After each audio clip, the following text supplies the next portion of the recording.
Hello दोस्तों, कैसे हैं आप सब। उम्मीद है सभी लोग अच्छे होंगे। अमर हब आप सबका स्वागत करता है। जैसा कि आप लोग जानते हैं कि अमर हब टीम के द्वारा जब भी कोई सूचना दी जाती है वो बेहद महत्वपूर्ण होती है और आपके लिए लाभदायक अवश्य होती है। इस चीज़ को तो आप लोग समझ गए होंगे, जान गए होंगे और अपने दिमाग में बैठा भी लिए होंगे। अगर आप में से बहुत लोग अगर इन सब चीज़ों से अनभिज्ञ हैं और आयोग में जो कुछ होता है या फिर जो कुछ इन्फॉर्मेशन आती है, अगर उससे आप लोग अनभिज्ञ हैं तो सबसे पहले आप अमर हब टीम को जाकर के सब्सक्राइब करिए, अमर हब चैनल को। और इसके साथ साथ डिस्क्रिप्शन बॉक्स में मैंने अपना टेलीग्राम ग्रुप दिया है अमर हब फैमिली के नाम से। आप लोग उस टेलीग्राम को ज्वाइन कर लीजिए। आप में से जितने भी लोग टेलीग्राम ग्रुप को ज्वाइन किए हैं, आज वो समझ पा रहे होंगे कि इन्फॉर्मेशन किस तरीके से और कितनी जल्दी मिलती है। और वाकई में कोई इन्फॉर्मेशन अगर ऑथेंटिक होती है तो वो ऑथेंटिक होती कैसे है। आप में से बहुत होंगे जो इस चीज़ को क्रिटिसाइज भी करेंगे। आप में से बहुत होंगे जो बहुत दिनों से हमसे जुड़े हुए हैं, चीज़ों को एनालाइज कर रहे हैं और बताई गई सूचना के आधार पे वो काम भी कर रहे हैं और वो सफल भी हो रहे हैं। अगर अभी आप भी इस लाइन में नहीं लगे हुए हैं तो मेरी आपसे रिक्वेस्ट रहेगी कि आप इस चैनल को सब्सक्राइब करिए और डिस्क्रिप्शन बॉक्स में जाकर के टेलीग्राम को सबसे पहले ज्वाइन करिए। क्योंकि आपको पता होगा कि जब मैं कोई ऑथेंटिक सूचना देता हूँ तो वीडियो बनाने में टाइम लगता है। इसलिए मैं सबसे पहले उसको टेलीग्राम के माध्यम से इन्फॉर्मेशन दे देता हूँ।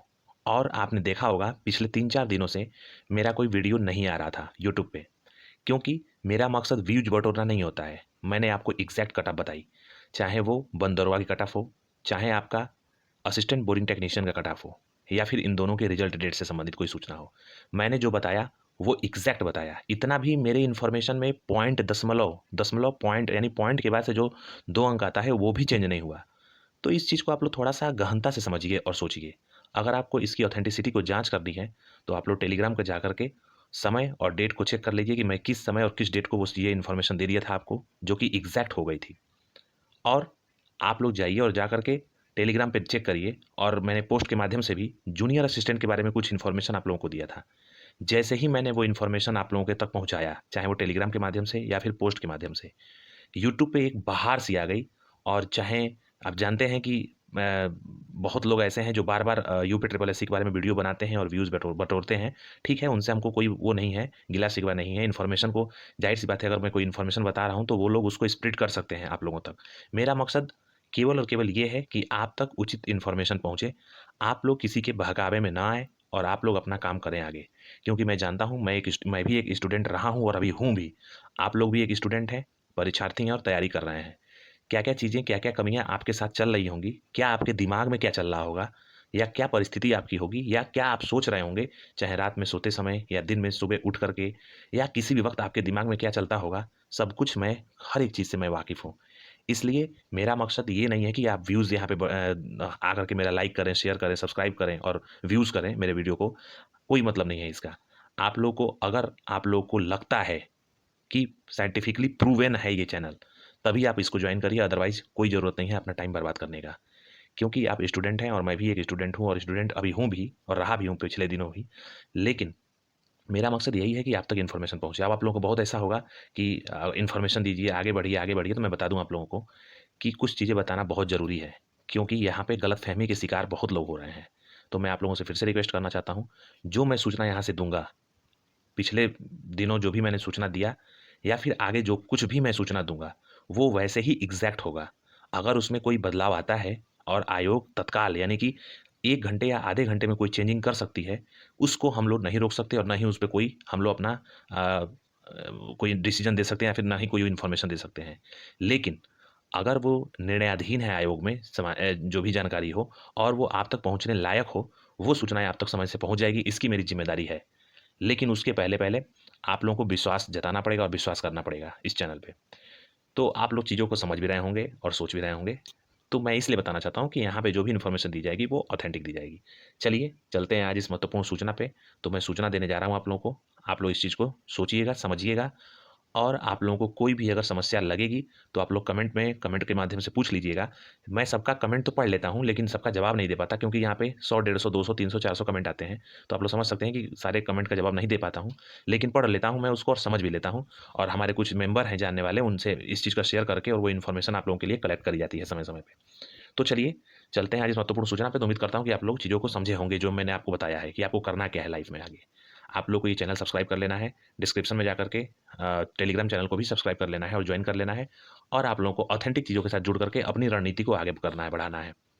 एक चीज़ मैं पहले बता दूँ, कोई भी इंसान जो वीडियो देख रहा हो और वो परीक्षार्थी जीवन में है, तो मैं बताना चाहता हूँ कि चाहे आप फेल हों किसी चीज़ में या पास हों, आपका काम है केवल और केवल कर्म करना। आप लोग अपने कर्म को अच्छे से करते रहिए, उसका लाभ, उसका फ़ायदा और उसका परिणाम ईश्वर के हाथ में है, लेकिन कर्म करना आपके हाथ में है। पेपर लीक हो गया या फिर पेपर आपके आउट ऑफ सिलेबस आ गया, या फिर पेपर में आप कुछ कर नहीं पाए, या फिर आपका तबीयत खराब हो गया उस समय पेपर देते समय, तो ये सब ईश्वर के हाथ में है। लेकिन आपका काम है केवल कर्म करना, आप कर्म करते रहिए। निश्चित तौर पे मैं जानता हूँ, मेरे जितने भी लोग जानने वाले हैं, जिन्होंने कर्म किया है, वो धीरे-धीरे एक-एक करके सेलेक्ट हो रहे हैं और बहुत लोग सेलेक्ट हो चुके हैं, और निश्चित तौर पे जो बचे हैं, वो लोग भी सेलेक्ट हो जाएँगे। तो इसलिए मैं कहना चाहता हूँ कि मैं एक अनुभव से बता रहा हूँ कि आप लोग अपनी प्रिपरेशन पे और अपनी मेहनत पे भरोसा रखिए। निश्चित तौर पे आज नहीं तो कल आप लोगों को ये रंग लाएगी एक ना एक दिन। चलिए चलते हैं। आज हो सकता है कि आप लोग बोर हो गए होंगे, लेकिन बोर होने की आवश्यकता नहीं है, और आप लोग चलिए अपनी इन्फॉर्मेशन को लीजिए और इसके अनुसार अपना काम करिए आगे की। मैं बता दूं सबसे पहले कि आयोग यूपी ट्रिपल एससी में आगामी भर्तियों में, आने वाले भर्तियों में देखा जाए तो assistant accountant, agriculture technical assistant, गन्ना पर्यवेक्षक यानी कि उसको बोलते हैं केन सुपरवाइजर, और जूनियर असिस्टेंट, इसी के साथ साथ असिस्टेंट स्टैटिस्टिकल ऑफिसर। ये जो आपके सामने 5 मैंने विज्ञापन बताया है, ये विज्ञापन आयोग के द्वारा इसी पेट यानी कि पीट पेट 2022 से निकलने वाला है, जो कि पाइपलाइन में है। अभी ना मैं यहाँ पे लेखपाल के बारे में बताऊंगा, और ना ही मैं यहाँ पे वीडियो के बारे में बताऊंगा कि नई भर्ती के बारे में। यानी कि वीडियो नई भर्ती और लेखपाल नई भर्ती और किसी नई भर्ती के बारे में हम अफवाह नहीं उड़ाएंगे और नहीं बताएंगे। अभी जो पाइपलाइन में है आयोग के समक्ष, उसकी मैं आपको जानकारी दे रहा हूँ, और उस चीज़ को आप लोग समझिए। देखिए, सबसे पहले मैंने पहले ही बताया है और अभी बता रहा हूँ, गन्ना पर्यवेक्षक और एग्रीकल्चर टेक्निकल असिस्टेंट, इन दोनों की विज्ञापन आयोग के द्वारा निकलने वाला है। लेकिन हो सकता है कि गन्ना पर्यवेक्षक में यानी कि केन सुपरवाइजर में कोई समस्या आ गई है, थोड़ी सी समस्या है केवल वो जो है आरक्षण को लेकर के। तो अगर आयोग की तरफ से शासन की तरफ से अगर इनको पाइप वो नहीं मिलता है, आदेश नहीं मिलता है, तो ये लोग क्या करेंगे कि एग्रीकल्चर टेक्निकल असिस्टेंट का विज्ञापन जारी कर देंगे। अब एजीटीए का विज्ञापन आप लोगों को देखिएगा, होली के बाद आप लोगों को इसका विज्ञापन देखने को मिलेगा, और निश्चित तौर पे पूरी उम्मीद है कि आपको इसी महीने में आपको विज्ञापन ये देखने को मिलेगा। इसकी डेट मैं आपको होली के बाद बता दूंगा कि एग्रीकल्चर टेक्निकल असिस्टेंट का विज्ञापन किस दिन निकलेगा। ये तो इतना तो आप लोग को विश्वास हो गया होगा, जो लोग जुड़े हैं पहले से, कि मैं जो बताता हूँ वो चीज़ें ऑथेंटिक होती हैं और निश्चित तौर पे होती हैं। तो एजीटीए का विज्ञापन किस दिन आएगा उसके लिए मैं आपको सूचना दे दूंगा, लेकिन सबसे पहले एग्रीकल्चर टेक्निकल असिस्टेंट का ही विज्ञापन जारी होगा आयोग के द्वारा। और अगर गन्ना पर्यवेक्षक में समस्याएं दूर हो जाती हैं, तो हो सकता है कि इसके साथ साथ वो भी जुड़ के आ जाए। तो ये करीब 4000 पद आपके लिए आयोग निकालने के पाइपलाइन में है, और सबसे पहले ये निकालने के वाला है। इसके बाद असिस्टेंट अकाउंटेंट की भर्ती आएगी, यानी कि जो असिस्टेंट अकाउंटेंट की भर्ती आने वाली है, यानी कि जो उसमें आप लोग सहायक लेखाकार के बारे में बहुत ज़्यादा परेशान हैं, तो मैं बता दूं, सहायक लेखाकार की प्रक्रिया आयोग के स्तर पे जो है प्रचलित है। और एजीटीए और गन्ना पर्यवेक्षक, इन दोनों के बाद से आपका सहायक लेखाकार का भर्ती आएगा, और उसके साथ साथ करीब 2500 के आसपास जूनियर असिस्टेंट के पद आएंगे, और इसके बाद इसके साथ साथ 1800 प्लस पद इसमें असिस्टेंट स्टैटिस्टिकल ऑफिसर के हैं, ये भी आयोग के द्वारा इसी पीईटी 2022 से निकाले जाएंगे।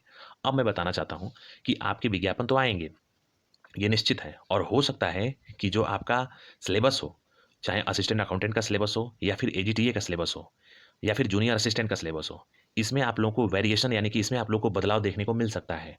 जहाँ तक असिस्टेंट स्टैटिस्टिकल ऑफिसर की बात है, एएसओ की बात है, उसमें ऑलरेडी सिलेबस, नए सिलेबस को जो 2019 में जो 2019 में भर्ती आई थी, अभी उसका रिजल्ट आया है एएसओ 2019 का।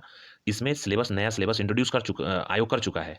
तो इसका सिलेबस तो चेंज होने के कोई चांसेस नहीं है, लेकिन असिस्टेंट अकाउंटेंट के सिलेबस में अकाउंटेंसी के कुछ और चैप्टर जोड़ने की बात हो रही है। और इसी के साथ साथ एजीटीए में हो सकता है कि जो आपका एग्रीकल्चर का वेटेज हो, उसको 30 to 40% किया जाए, या फिर इसमें पूरा और पूरा यानी कि मुख्य परीक्षा में टोटल और टोटल आपका एग्रीकल्चर ही पूछा जाए। इन दोनों पे शासन से आयोग ने अपना वो मांगा है, आदेश मांगा है। जैसे ही शासन से कोई निर्देश मिलता है इनको आयोग की तरफ से, आयोग के पास, तो वो अपने सिलेबस पे काम करना शुरू कर देगी। लेकिन इतना मान के चलिए कि 30 to 40% आपका एग्रीकल्चर आएगा एजीटीए में, और ये भी मान के चलिए कि हो सकता है कि 100% एग्रीकल्चर पूछे आपका एजीटीए में। तो उन दोनों के लिए आप लोग तैयार रहिए। मैं आप लोगों से उम्मीद करता हूँ कि आप लोग इस चीज़ को समझेंगे। गन्ना पर्यवेक्षक में ये वही बात है, हो सकता है कि इसका सिलेबस में 30 to 40% चेंज हो, जो कि एग्रीकल्चर में इंट्रोड्यूस होगा, अदरवाइज 100% सिलेबस जो है एग्रीकल्चर हो जाए। तो इस चीज़ में कोई मतलब कि विडंबना नहीं है, और हो भी सकता है ये चीज़ें। जूनियर असिस्टेंट की जहाँ तक बात मैं बताऊँ, अब मैं बता दूँ आप लोगों से कि इसमें आप लोग को मैं बताया था टेलीग्राम के माध्यम से, और एक पोस्ट मैंने किया था 2-3 दिन पहले, मैंने पोस्ट क्रिएट किया था। उसके माध्यम से मैंने बताया, सबसे पहले बताया था, क्योंकि आप चाहें जा करके यूट्यूब के हिस्ट्री में चेक कर लें या फिर टेलीग्राम के हिस्ट्री में चेक कर लें, किसी ने ये इन्फॉर्मेशन नहीं दी थी। सबसे पहले समय और टाइम देख लीजिएगा, मैंने उसको पब्लिश किया था। तो मैं आपको बता दूं कि जूनियर असिस्टेंट में सिलेबस चेंज होने वाला है, और इसी के साथ साथ सिलेक्शन जो प्रोसीजर है वो भी चेंज होने वाला है।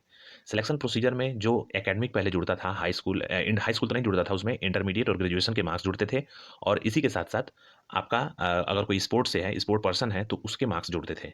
तो ये 35 नंबर के ये टोटल जो है जोड़े जाते थे एकेडमिक और आपके स्पोर्ट के, और 65 नंबर के आपके एग्जाम होता था, रिटन एग्जाम। फिर इन दोनों को मिला करके और जो क्यूमुलेटिव परसेंटेज आता था उसके बेसिस पे सिलेक्शन होता था। लेकिन अब जो नया भर्ती आएगी जूनियर असिस्टेंट की, उसमें आप लोगों को सिलेबस में बदलाव देखने को मिलेगा, और उसमें हो सकता है कि सिलेक्शन प्रोसेस में भी 100% बदलाव होगा। उसमें एकेडमिक उसमें से रिमूव किया जा रहा है। तो इस चीज़ को आप लोग समझें। इसी के साथ-साथ मैं बता दूँ कि जो जूनियर असिस्टेंट 2022 का 1262 पद के लिए फॉर्म आया था, उसमें भी आयोग ने अपने स्तर से शासन को लेटर लिखा है, और ये कोशिश की है कि इसका सिलेबस चेंज किया जाए, और उसके साथ-साथ सिलेबस के साथ-साथ इसका जो सिलेक्शन प्रोसेस है वो चेंज किया जाए। अब आप में से बहुत लोग ऐसे हैं कि उन्होंने जूनियर असिस्टेंट में फॉर्म भरा है, ठीक? और उनके अच्छे खासे नंबर भी हैं, जो कि पीईटी के थ्रू वो 2022 के थ्रू पास हो जाएँगे। अब मैं अभी बता दूँ, प्रिलिमिनरी बता रहा हूँ, एग्ज़ैक्ट नहीं बता रहा हूँ, लेकिन अभी प्रिलिमिनरी बता रहा हूँ कि अगर आपके 74 मार्क्स के आस-पास हैं पीईटी 2021 में, तो आप लोग जूनियर असिस्टेंट 2022 से 1262 पद के लिए आपका चयन हो सकता है। लेकिन एग्जैक्ट मैं वो टाइम आएगा तो बता दूंगा कि एग्जैक्ट इसका कट ऑफ कितना जाएगा। लेकिन आप लोगों से बहुत लोग ऐसे हैं कि जिनके एकेडमिक बहुत अच्छे हैं नंबर, और उन्होंने अप्लाई किया है, तो वो चाह रहे हैं कि ऐसा नहीं है, जैसा विज्ञापन विज्ञापित हुआ है आयोग के द्वारा, उसी तरीके से वो पूर्ण हो। और आप में से बहुत ऐसे लोग हैं जो इस चीज़ पे खुश हैं कि नहीं नहीं, आयोग चेंज कर रहा है तो सही है, एकेडमिक हटना चाहिए। लेकिन मेरा मानना है, और जाहिर सी बात है, किसी भी साइंटिफिक इंसान का, और जो इन सब चीज़ों से काफ़ी अ, हर एक चीज़ों को देखते हुए चल रहा हो, और समग्र रूप से उसको थोड़ा-सा इन इन सब चीज़ों के बारे में जानकारी हो, वो कभी भी इन दोनों के बारे में खुश नहीं होगा। क्योंकि अगर मामला हाई कोर्ट में चला गया, तो मान के चलिए कि आपका जो जूनियर असिस्टेंट 2022 है, इसमें आपके साल दर साल लग सकते हैं, यानी कि साल, 2 साल, 3 साल, 4 साल भी लग सकते हैं, जैसा कि पुरानी भर्तियों में देखने को मिलता है। तो इसलिए मैं बताना चाहता हूँ कि अगर विज्ञापन में कोई भी चेंजिंग होती है आगे, आयोग के द्वारा कोई चीज़ अगर विज्ञापित कर दी गई, अब विज्ञापन के बाद, फॉर्म फिल होने के बाद, अगर उसके विज्ञापन में कोई चेंजिंग होती है, चाहे वो सिलेबस के प्रोसीजर से चाहे वो सिलेबस से रिलेटेड हो, या फिर सिलेक्शन प्रोसेस से रिलेटेड हो, तो उसमें मामला कोर्ट में जाएगा, निश्चित तौर पे जाएगा। जिसको फ़ायदा होगा वो नहीं जाएगा, जिसको फ़ायदा नहीं होगा वो जाएगा। और अगर ऐसे देखा जाए कि जो इसमें जैसा सिलेबस आया था, या फिर जैसा इसमें सिलेक्शन प्रोसेस बताया गया था आयोग के द्वारा विज्ञापन में, तो आयोग से रिक्वेस्ट रहेगी मेरी, और आप लोग भी रिक्वेस्ट कर सकते हैं कि आयोग अपने जो उसका एडवर्टाइजमेंट है जूनियर असिस्टेंट 2022 का 1262 पद के लिए, वो अपने विज्ञापन के अनुसार काम करे। अगर वो विज्ञापन के अनुसार काम करेगा, तो आपकी ये भर्ती बहुत जल्द क्लियर हो जाएगी, और ये जो 1262 पद है, इन पे अभ्यर्थी को जो है पद दे करके चयनित करके और उनको डिपार्टमेंट अलॉट कर दिया जाएगा। लेकिन अगर इसमें कोई खुरपेच हुआ, तो निश्चित तौर पे ये भर्ती साल दर साल इसमें लगेंगे, और ऐसे ही जैसे कि पुरानी भर्ती में हो रखा है, वैसे ही आप लोगों को इसमें देखने को मिलेगा। ना ही मैं एकेडमिक हटाने के पक्ष में हूँ, और ना ही मैं एकेडमिक जोड़ने के पक्ष में हूँ। किसमें? केवल और केवल जूनियर असिस्टेंट 2022 यानी कि 1262 पद के लिए मैं बात कर रहा हूँ। इसके विज्ञापन में मैं किसी के साथ नहीं हूँ। मैं ये चाहता हूँ कि इसका जो विज्ञापन है, जिस तरीके से विज्ञापित हुआ है, उसी तरीके से इसका सिलेक्शन प्रोसेस हो और ये कंप्लीट हो। हाँ, मैं इसके साथ हूँ कि जो नया जूनियर असिस्टेंट आए, उसमें जो इनका सिलेक्शन प्रोसेस हो, उस सिलेक्शन प्रोसेस से एकेडमिक को रिमूव किया जाए। मैं इसके पक्ष में हूँ कि नई भर्तियों में जितने भी एकेडमिक रिकॉर्ड या एकेडमिक नंबर को जोड़ करके और सिलेक्शन होता है, उस पे पाबंदी लगनी चाहिए। अगर कोई अभ्यर्थी मेहनत करता है, दिन-रात पढ़ता है और जा कर के पेपर देता है, तो फिर उसके उस मेहनत और उसके पेपर पे, उसके रिटन एग्ज़ाम पे ही उसका सिलेक्शन होना चाहिए या फिर नहीं होना चाहिए। लेकिन अगर उसके एकेडमिक को देखा जाएगा उसके साथ-साथ, तो कहीं न कहीं ये उसके साथ ये चीज़ें गलत होंगी। तो मैं इसके शासन के और आयोग के साथ हूँ कि नई भर्तियों में बिल्कुल जूनियर असिस्टेंट के सिलेक्शन प्रोसेस में चेंज होना चाहिए और एकेडमी को रिमूव करना चाहिए। लेकिन जो विज्ञापन पहले से विज्ञापित हो रखा है, आप उसी के अनुसार उस विज्ञापन को कंप्लीट कराइए, उस भर्ती को पूर्ण कराइए, जिससे कि जल्दी से जल्दी कार्रवाई समाप्त हो और आगे की प्रक्रियाओं में आयोग जुटे। तो इस चीज़ को आप लोग समझिएगा, और आप में से बहुत लोग ऐसे होंगे कि जो मेरे पक्ष में भी होंगे, हमारे कहने के पक्ष में भी होंगे और विपक्ष में भी होंगे। तो आप लोग अपने-अपने स्तर से अपनी सूचनाओं को, अपने रिक्वेस्ट को आयोग के माननीय सचिव साहब के पास पहुँचा सकते हैं, जिससे कि सचिव साहब को भी अवगत हो जाए कि वाक़ई में सिलेक्शन प्रोसेस अगर पुराना विज्ञापन है, तो उसमें क्या होना चाहिए, और नए विज्ञापन अगर कोई प्रकाशित होना हो, तो उसमें किस तरीके से बदलाव किया जा सकता है। तो इस चीज़ को आप लोग अपने रिक्वेस्ट फॉर्म में कर सकते हैं। अब मैं बताना चाहता हूँ कि अगर पीटी 2022 में चाहे वो आपने असिस्टेंट अकाउंटेंट के लिए तैयारी कर रहे हैं, या फिर एजीटीए के लिए तैयारी कर रहे हैं, या फिर गन्ना पर्यवेक्षक के लिए तैयारी कर रहे हैं, या फिर नई जूनियर असिस्टेंट जो आने वाली है उसके लिए तैयारी करने वाले हैं, या असिस्टेंट स्टैटिकल के लिए तैयारी करने वाले हैं, तो यहाँ पे जो मैं एक पीटी 2022 का एक्सपेक्टेशन नंबर बताने वाला हूँ। अगर आपके उतने मार्क्स बन रहे होंगे संबंधित भर्तियों में, तो आप लोग बिंदास पढ़ाई करिएगा मुख्य परीक्षा की। आप लोगों को कोई ज़रूरत नहीं पूछने की कि भर्ती कब आ रही है, क्या आ रही है, कैसे आ रही है। जब भी भर्ती आएगी बहुत तेज़ी से समाप्त होगी और वो कंप्लीट होगी, संपन्न होगी। तो इसलिए आप लोग, जैसे मैं नंबर बता रहा हूँ, अगर आपके इसके नंबर के आसपास होंगे तो आप लोग तैयारी में जुट जाइएगा। अब मैं बताना चाहता हूँ सबसे पहले असिस्टेंट अकाउंटेंट के। कुछ लोग कमेंट के माध्यम से भी पूछे थे कि सर बता दीजिए कि कितना क्या रहेगा कि हम लोग तैयारी करें। तो आप लोग सब उलझनों से दूर होकर के, जितने भी लोग असिस्टेंट अकाउंटेंट के हैं, अगर आपके 10 से 12 नंबर भी आके अगर बन रहे हों पीईटी 2022 में, रॉ नहीं, आपके नॉर्मलाइज्ड स्कोर की मैं बात कर रहा हूँ। अगर आपके नॉर्मलाइज्ड स्कोर 10 से 12 नंबर बन रहे हों, तो आप लोग असिस्टेंट अकाउंट की प्रिपरेशन, मुख्य परीक्षा की तैयारी अच्छे से करते रहिए। देखिए, इसमें मुख्य परीक्षा में जो कट ऑफ बनेगी वो हो सकता है कि 0 नंबर, 1 नंबर या 2 नंबर ही बन जाए असिस्टेंट अकाउंटेंट के लिए। लेकिन मैं आप लोगों से बता रहा हूँ कि अगर 10 से 12 नंबर हो, तो आप लोग को बिल्कुल सोचने की ज़रूरत नहीं है कि कट ऑफ कितनी जाएगी मुख्य परीक्षा की। आप लोग तैयारी को शुरू कर दीजिए। अब मैं बताना चाहता हूँ एजीटीए के बारे में और गन्ना पर्यवेक्षक के बारे में। आप लोगों में से भी मैं बताना चाहता हूँ कि अगर आपके 10 नंबर, 8-10 नंबर बन रहे हैं, 8 से 10 नंबर पीईटी 2022 में, तो आप लोग मुख्य परीक्षा की तैयारी करना शुरू कर दीजिए। हो सकता है कि इससे कम चला जाए, लेकिन 10-12 नंबर से ज़्यादा नहीं जाएगा। इस चीज़ को, जो पुराने पैरामीटर्स आ रहे हैं, उसको देख करके पूर्ण रूप से लग रहा है कि 10 से 12 नंबर से, 8-10 नंबर से ज़्यादा नहीं जाएगा। जूनियर असिस्टेंट की बात बताऊँ, तो इस पे अभी मामला नहीं, मैं नहीं बता सकता कि आपके पीईटी में कितने कट ऑफ होने चाहिए कि आप प्रिपरेशन करें। अगर आपके 70 नंबर के आसपास हैं तो बिल्कुल करिए, और उससे नीचे वाले भी करते रहिए। लेकिन जूनियर असिस्टेंट का डिपेंड करेगा कि कितनी वैकेंसी आ रही है आयोग की तरफ से। फिलहाल तो 2500 लग रही है, 2500 लग रही है सीट आएगी। लेकिन जब भी ये निकलती है, तो डिपेंड करेगा कि अगर मान लीजिए आयोग 1000 निकाल दे, 1000, 1500, 2000 निकाले, तो इस हिसाब से इसके कट ऑफ को चेंज किया जा सकता है। लेकिन आप लोग जूनियर असिस्टेंट के लिए अगर लगे हुए हैं तो लगे रहिए, अगर अच्छे नंबर आपके बन रहे हैं तो। एएसओ की बात करूँगा, अगर आपके 5 नंबर, 6 नंबर, 10 नंबर, 7 नंबर के आसपास अगर पीईटी में बन रहा है, या फिर 1-2 नंबर भी है पीईटी 2022 में, तो आप लोग मुख्य परीक्षा के लिए तैयारी कर सकते हैं एएसओ की। तो उम्मीद करता हूँ कि जितने भी लोग कमेंट बॉक्स के माध्यम से पीईटी के कट ऑफ पूछ रहे थे कि 2022 में क्या जा सकता है भर्तियों में, तो चाहे वो असिस्टेंट अकाउंटेंट के अभ्यर्थी हों, या फिर एजीटीए के हों, गन्ना पर्यवेक्षक के हों, जूनियर असिस्टेंट के हों, या फिर एएसओ के हों, आप सबके लिए मैं संभावित कट ऑफ बता दिया।